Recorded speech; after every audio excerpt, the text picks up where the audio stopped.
Good morning everyone, this is Anu from Anubala's Kitchen again. Today I am coming to you all with a very famous dish, Bisibelabath. Bisibelabath is something that is commonly made in many households. It's not a new dish, but as always I am bringing my own version of this dish to you.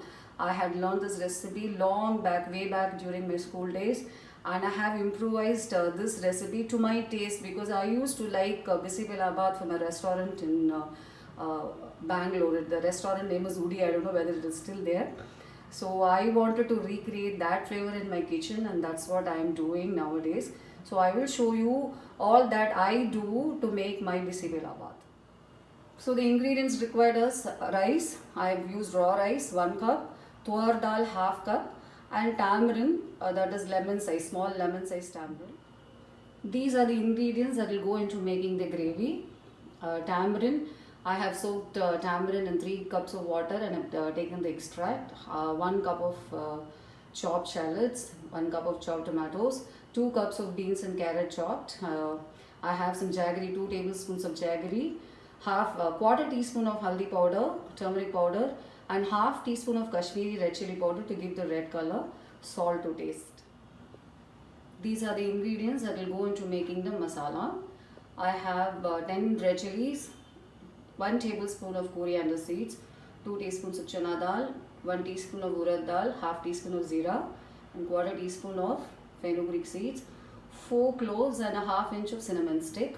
Then I have quarter cup of chopped shallots and half cup of chopped tomatoes and 1 cup of grated coconut.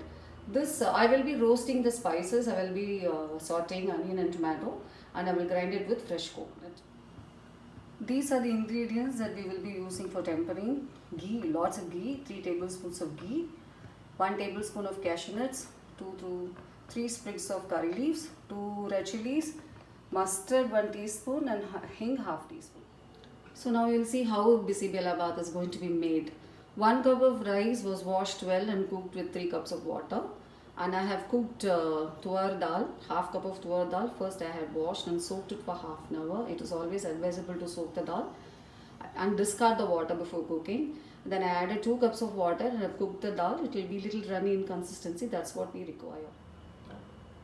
You can see in the pan I've added the tamarind extract and the vegetables, beans and carrot. I will be adding haldi powder to this, Kashmiri red chili powder, salt and jaggery, and this will be boiled well for 10 minutes till the raw smell goes and the beans and carrots are cooked well. The onions and tomatoes that were kept will be sauteed and added to this.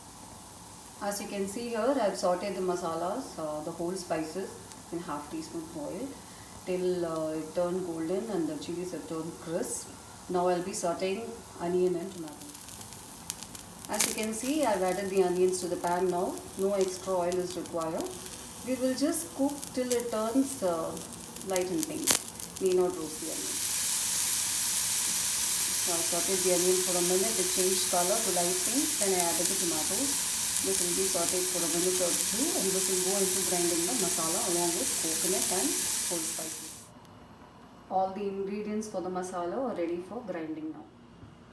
These are the ingredients that we will be using for tempering. Ghee, lots of ghee, 3 tablespoons of ghee, 1 tablespoon of cashew nuts, 2 to 3 sprigs of curry leaves, 2 red chilies, mustard 1 teaspoon, and hing half teaspoon. In the same pan in which I roasted the spices for grinding, I am now sauteing the chopped shallots that will go into the gravy. As you can see, the onions are cooked well now. There is a color change also. Now we will be adding the tomatoes. You can see I've added the tomatoes now. I've added the tomatoes and little bit of salt to bring out the water so that they get cooked faster. So this will cook for 2 to 3 minutes. As you can see, this is done now. The tamarind smell is completely gone and the vegetables are cooked just right. Do not make it very mushy. The onions and tomatoes are sauteed and the masalas are ground and the dal is cooked. We will add everything together now. Give a good mix and give 1 boil before we add the rice. You can see all the elements now. I have added the ground masala, cooked tuar dal, sauteed onion and tomatoes to the tamarind gravy. Now let us give a good mix and a boil. You can see this is boiling now. At this point, we will just switch off the flame and add the rice. I've added the rice. Now I'm going to give a good mix. You can see I've mixed the rice well now. To this will go a half cup of water or maybe 3/4 and 1 tablespoon of ghee. We will mix it again and we will simmer this or cook this on a low flame for 7 to 8 minutes. So the rice is simmering now. Once you have added the ghee and extra water and mixed well, do check for the seasonings because you can correct at this juncture. I have done it and it's perfectly good. While the rice is simmering, let us get our tempering ready. I'm heating up 3 tablespoons of ghee now. Now, and to the hot ghee, I'll be adding the ingredients for tempering, that is mustard seeds, red chilies, hing, cashew nuts and curry leaves. So to the hot ghee, I've added mustard, hing and red chilies. Let it splutter. Then I'll add cashews and curry leaves. You can see I've added the cashews and the curry leaves and the cashews are turning slightly golden.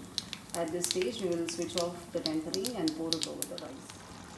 Can you see that? I've just poured the tempering over the rice and we will let it simmer with this tadka and ghee.